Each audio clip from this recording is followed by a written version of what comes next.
জীবতে না পাই যদি, মুসিবতে না পাই যদি, করুণা তোমার কবরে হাসরে কি হবে আমার, কবরে হাসরে কি হবে আমার। আছি তো ডুবে আমি পাপেরি সাগরে, না জানি কি হবে ওপারে হাসরে।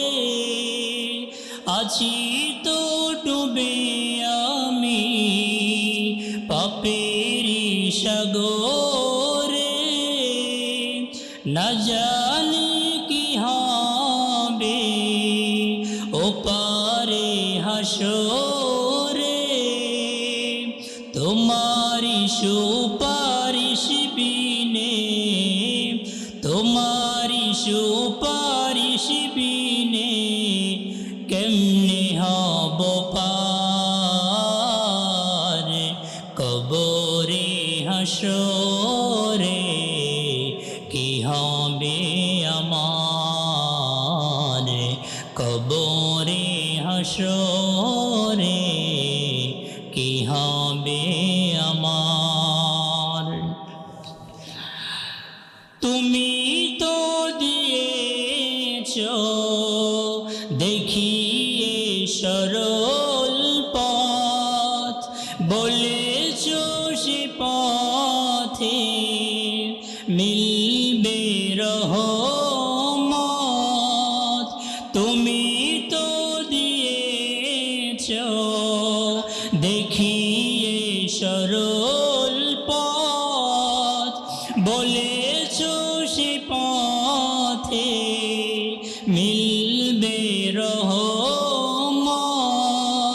কেন যে ভুল পথে আমি, কেন যে ভুল পথে আমি করলাম জীবন পার, কবরে হাসরে কি হবে আমার, কবরে হাসরে কি হবে আমার। মুসিবতে না পাই যদি, করুণা তোমার কবরে হাসরে কি হবে আমার, কবরে হাসরে কি হবে আমার। আমার ভাইরা, আল্লাহ তাআলা পবিত্র কোরআনুল কারীমে বলেছেন, ইয়া আইয়ুহাল্লাযীনা আমানু দুখুলু ফিস-সিলমি কাফা ওয়া লা তাত্তাবিউ খুতুওয়াতিশ শাইতান ইন্নাহু লাকুম আদুউম মুবিন। আল্লাহ তাআলা বলেন, হে ঈমানদারেরা, তোমরা পরিপূর্ণভাবে ইসলামের মধ্যে প্রবেশ করো এবং শয়তানের পদাঙ্ক অনুসরণ করো না, কারণ শয়তান তোমাদের চূড়ান্ত দুশমন। বনি আদমের সূচনা লগ্ন থেকে, মানব জাতির সূচনা লগ্ন থেকেই শয়তান মানব জাতির বিরুদ্ধে লেগেছে।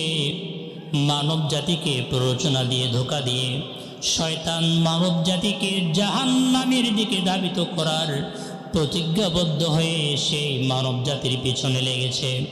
আমার ভাইরা, আল্লাহ তাআলা যখন আদম আলাইহিস সালামকে তৈরি করলেন, তৈরি করার পর তিনি সকল ফেরেশতাদেরকে অর্ডার করলেন, ওয়াইয কুলনা লিল মালাইকাতি ইসজুদু লিআদম দিলাম, ও আমার ফেরেশতারা, তোমরা সকলে আমার আদমকে তোমরা সিজদা করো, তার সামনে মাথা নত করো।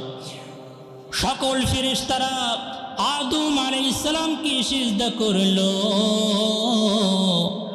কিন্তু আজাজিল সে আদমের সামনে মাথা নত করল না, বরং আল্লাহ তাআলার সামনে সে যুক্তি উপস্থাপন করলো। সে বলল, আনা খায়রুম মিনহু খালাকতানি মিন নারিন ওয়া খালাকতাহু মিন তিন। সে বলছে, আল্লাহ তাআলা, আপনি আমাকে বানিয়েছেন আগুন দ্বারা, আর তাকে বানিয়েছেন মাটি দ্বারা। আগুন ঊর্ধ্বগামী আর মাটি নিম্নগামী। ঊর্ধ্বগামী কোনো বস্তু নিম্নগামী কোনো বস্তুর সামনে মাথা নত করতে পারে না। যখন শয়তান আল্লাহ তাআলার সামনে যুক্তি উপস্থাপন করলো, রব্বুল আলামিনের হুকুমকে সে যখন লঙ্ঘন করলো, অমান্য করলো, আল্লাহ তাআলা তার পুরো জীবনের সমস্ত ভালো কাজগুলিকে তিনি বরবাদ করে দিলেন এবং তাকে চিরজাহান্নামী ইবলিস বানিয়ে দিলেন। বলুন নাউযুবিল্লাহ। আমার ভাইরা, শয়তান যেহেতু মানুষের চূড়ান্ত দুশমন, সে সব সময় মানুষকে ধোঁকা দিয়ে প্ররোচনা দিয়ে জাহান্নামের দিকে ধাবিত করতে চাইবে, যার কারণে মহান রব্বুল আলামিন আমাদেরকে শয়তান থেকে বাঁচতে বলেছেন। আমার ভাইরা, আরেকটি যে এলান দিয়েছেন আল্লাহ তাআলা কোরআনুল কারীমের এই আয়াতে, তিনি সকল ঈমানদারদেরকে পরিপূর্ণভাবে ইসলামের মাঝে তিনি দাখিল হতে বলেছেন, প্রবেশ করতে বলেছেন। আংশিক প্রবেশ করলে হবে না। আমার ভাইরা, কেন আমরা ইসলামে পরিপূর্ণ প্রবেশ করব না? ইসলাম হলো একদম ইসলাম একমাত্র কমপ্লিট ধর্ম। ইসলাম হলো একমাত্র শান্তির ধর্ম। কথা বলুন ঠিক কিনা? ইসলাম হলো চিরদিনের শান্তি সুখের ঠিকানা। ইসলাম ছাড়া অন্য কোথাও এমন খুঁজে পাবে না। ইসলাম হলো চিরদিনের শান্তি সুখের নিশানা। ইসলাম ছাড়া অন্য কোথাও এমন খুঁজে পাবে না। আমার ভাইরা, ইসলাম হলো একমাত্র কমপ্লিট ধর্ম। আল্লাহ তাআলা কোরআনে বলেন, আল-ইয়াউমা আকমালতু লাকুম দীনাকুম ওয়া আতমামতু আলাইকুম নি'মাতি ওয়া রাদিতু লাকুমুল ইসলাম দীনা। আল্লাহ তাআলা রব্বুল আলামিন তিনি বিদায় হজের দিনকে উদ্দেশ্য করে তিনি বলেছেন, আজকের এই দিনে আমি আমার দিনকে পরিপূর্ণ করে দিলাম, আমার নেয়ামত সমূহকে পরিপূর্ণ করে দিলাম এবং একমাত্র ইসলাম ধর্মকে আমি গ্রহণযোগ্য ধর্ম হিসেবে মনোনীত করলাম। বলুন সুবহানাল্লাহ। আমার ভাইরা, অন্য জায়গায় ইরশাদ হয়েছে, ইন্নাদ-দীনা ইনদাল্লাহিল ইসলাম। নিশ্চয়ই আল্লাহ তাআলার কাছে একমাত্র গ্রহণযোগ্য ধর্মের নাম হলো ইসলাম। ইসলাম বাদ দিয়ে কেউ যদি অন্য কোনো ধর্ম, অন্য কোনো মতাদর্শ লালন করে, আল্লাহ তাআলা কশিন কালেও তা গ্রহণ করবেন না। তার সমস্ত কিছু বাতিল বলে গণ্য হবে। আল্লাহ তাআলা কোরআনে বলে দিয়েছেন, ওয়া মান ইয়াবতাগি গায়রাল ইসলামি দীনান ফালান ইউকবালা মিন ওয়া হুয়া ফিল আখিরাতি মিনাল খাসিরিন। কেউ যদি ইসলামকে বাদ দিয়ে অন্য কোনো ধর্ম, অন্য কোনো মতাদর্শ লালন করে, তার এই ধর্ম, তার এই কর্ম মহান রব্বুল আলামিনের দরবারে গ্রহণযোগ্য হবে না, বরং সে ক্ষতিগ্রস্ত যারা জাহান্নামী তাদের অন্তর্ভুক্ত হয়ে যাবে। বলুন নাউযুবিল্লাহ। আমার ভাইরা, ইসলামকে কেন মানবেন না? মানব জাতি বাতি রেখে যত মাখলুকাত মহান রব্বুল আলামিন সৃষ্টি করেছেন, সকল মাখলুকাতগুলো আল্লাহ তাআলার আনুগত্য করে, তার দাসত্ব করে, গোলামি করে। আল্লাহ তাআলা কোরআনে বলেন, ওয়াশ-শামসু তাজরি লিমুস্তাকাররিন লাহা যালিকা তাকদীরুল আজিজিল আলীম। আল্লাহ তাআলা বলেন, ওই যে আকাশের বিশাল সূর্য যা পৃথিবীবাসীকে আলো দেয়, এত বিশাল সূর্যটাও তার নিজ কক্ষে আবর্তন করে। ইহা মহাপরাক্রমশালী ও সর্বজ্ঞ মহান আল্লাহ রাব্বুল আলামিন কর্তৃক নির্ধারিত। সূর্য কোনো সময়ের জন্য চাঁদের জায়গা দখল করে না, চাঁদ কখনো সূর্যের জায়গা দখল করে না। তারা সকলেই নিজ নিজ কক্ষে তারা চলাচল করে, আবর্তন করে। আমার ভাইরা, চাঁদ, সূর্য, তারকারাজি, গ্রহ, নক্ষত্র থেকে শুরু করে যত সৃষ্টি জগৎ আল্লাহ রাব্বুল আলামিন তৈরি করেছেন, সকল সৃষ্টি জগৎগুলো আল্লাহ তাআলার হুকুমে চলে। আল্লাহ রাব্বুল আলামিন কোরআনে বলেন, ওয়ালাহু আসলামা মান ফিস সামাওয়াতি ওয়াল আরদ তাওআন ওয়া কারহান ওয়া ইলাইহি ইউরজাউন। আল্লাহ রাব্বুল আলামিন বলেন, আসমানে এবং জমিনে যত সৃষ্টি রয়েছে সব সৃষ্টিগুলো মহান রব্বুল আলামিনের হুকুম মানে, তার আনুগত্য করে। কিন্তু একমাত্র অকৃতজ্ঞ মানুষ যারা আল্লাহর বিধানকে লঙ্ঘন করে চলে। কথা বলুন ঠিক কিনা? যাদেরকে এত মায়া করে, এত ভালোবেসে রব্বুল আলামিন তৈরি করেছেন, সেই সৃষ্টির শ্রেষ্ঠ মাখলুকাত মানুষ, তারা আল্লাহর বিধানকে লঙ্ঘন করে, শয়তানের প্ররোচনায় পড়ে নিজেদের মন মতো তাদের জীবনটাকে তারা পরিচালনা করে। কথা বলুন ঠিক কিনা? আমার ভাইরা, দীর্ঘদিন পর্যন্ত আমার দেশের যে মানুষগুলো মনে সৎ সাহস নিয়ে, মনে শান্তি নিয়ে এক মুঠো খাবার খেতে পারে নাই, মনে শান্তি নিয়ে যা রাত্রিবেলা ঘরে ঘুমাতে পারে নাই, ভিতরে সবসময়ের জন্য একটা টেনশন কাজ করেছে, ভেতরে সবসময় যেন একটা চিন্তা কাজ করেছে, না জানি কখন প্রশাসনের কোনো লোক এসে ঘর থেকে ধরে নিয়ে যায়। কথা বলুন ঠিক কিনা? এমন একটি জুলুম থেকে, এমন একটি হতাশা থেকে বৈষম্য বিরোধী ছাত্র আন্দোলনের ব্যানারে আমার দেশের মানুষদের ঐকান্তিক প্রচেষ্টায় যখন আল্লাহ তাআলা এই জুলুম থেকে আমাদেরকে রক্ষা করলেন, রেহাই প্রদান করলেন, তখন এই মুক্ত বাতাসে যখন মুক্ত বাতাসে যখন আমরা ফিরলাম, তখন আমার দেশের নিজেদেরকে বড় দল দাবি করা এক কেন্দ্রীয় মহাসচিব তিনি বলছে যে আমরা শরিয়া আইন বিশ্বাস করি না। কথা বলুন ঠিক কিনা? এর চেয়ে অকৃতজ্ঞ আর কি হতে পারে? যেই রব্বুল আলামিন এত বড় জুলুমের হাত থেকে রক্ষা করলেন, সেই মানুষ তারা আল্লাহর আইনকে লঙ্ঘন করে, আল্লাহর বিধানকে তারা মানতে চায় না। কথা বলুন ঠিক কিনা? আমার ভাইয়েরা, লক্ষ্য করছি আমার দেশের কিছু আলেম ওলামা যারা তাদের সাথে তাল মিলিয়ে, তাদের মতে তারা সহমত পোষণ করে, তাদের সাথে ঐক্যবদ্ধ হয়ে একই প্ল্যাটফর্মে কাজ করছে। কথা বলুন ঠিক কিনা?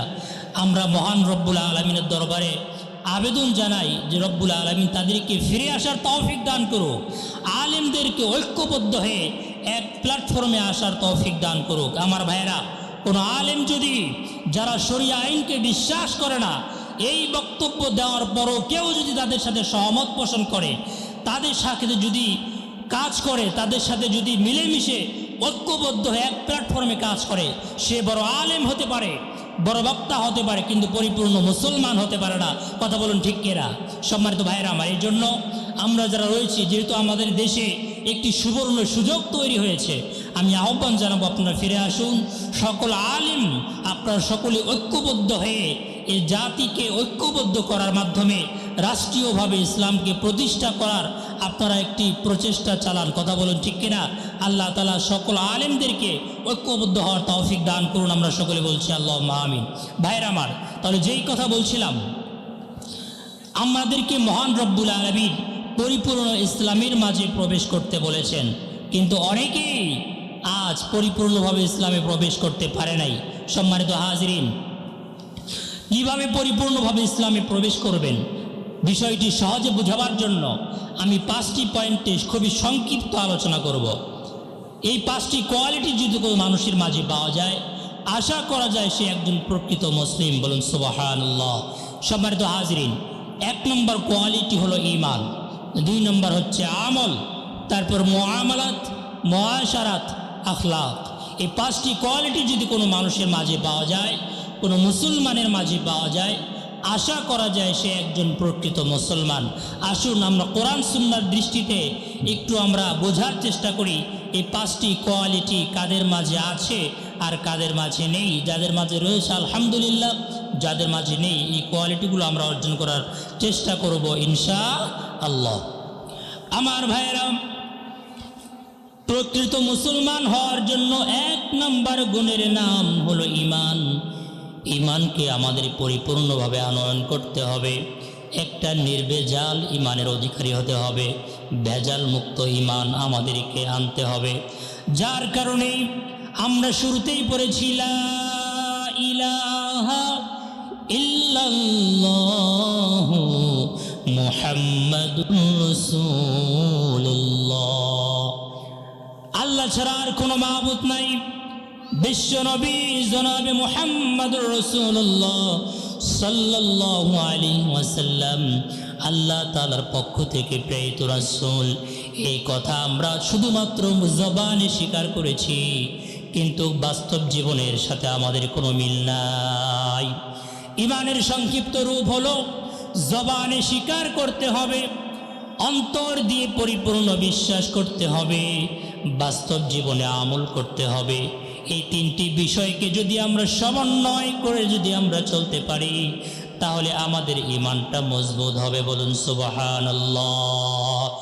ঈমানের পথে অবিচল থেকে আমার মরণ যেন হয়, তোমারই কাছে মিনতি আমার,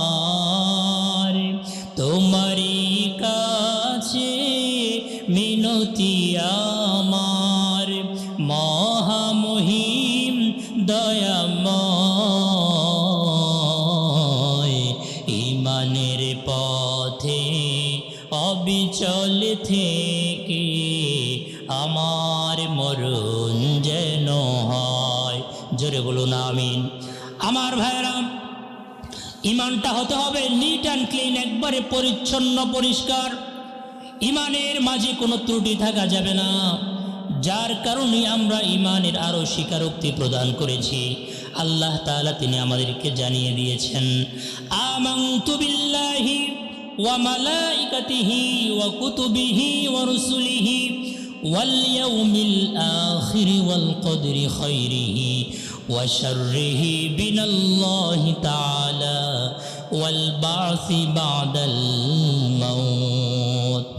আমার ভাইরা, পরিপূর্ণ ঈমানদার হতে হলে আমাদেরকে আল্লাহ তাআলার প্রতি পরিপূর্ণ বিশ্বাস স্থাপন করতে হবে, রাসূলের প্রতি পরিপূর্ণ বিশ্বাস স্থাপন করতে হবে, তার পক্ষ থেকে নাজিলকৃত ঐশী বাণী আল কোরআনুল কারীমের প্রতি পরিপূর্ণ বিশ্বাস স্থাপন করতে হবে। মালাইকা যত ফেরেশতা রব্বুল আলামিন তৈরি করেছেন, সব ফেরেশতাদের প্রতি আমাদেরকে বিশ্বাস স্থাপন করতে হবে। পরকালকে কেন্দ্র করে আল্লাহ রাব্বুল আলামিন যত আলোচনা করেছেন, কবর থেকে শুরু করে মিজান, পুলসিরাত, জান্নাত কিংবা জাহান্নাম, পরকাল ভিত্তিক যত আলোচনা এসেছে, সকল কথাগুলিকে আমাদেরকে পরিপূর্ণভাবে বিশ্বাস স্থাপন করতে হবে। আমার ভাইরা, আমার তাকদীরের ভালো কিংবা মন্দ সব কিছু করার একমাত্র মালিক আল্লাহ। এই কথার প্রতি আমাদেরকে পরিপূর্ণ বিশ্বাস স্থাপন করতে হবে। কথা বলুন ঠিক কিনা?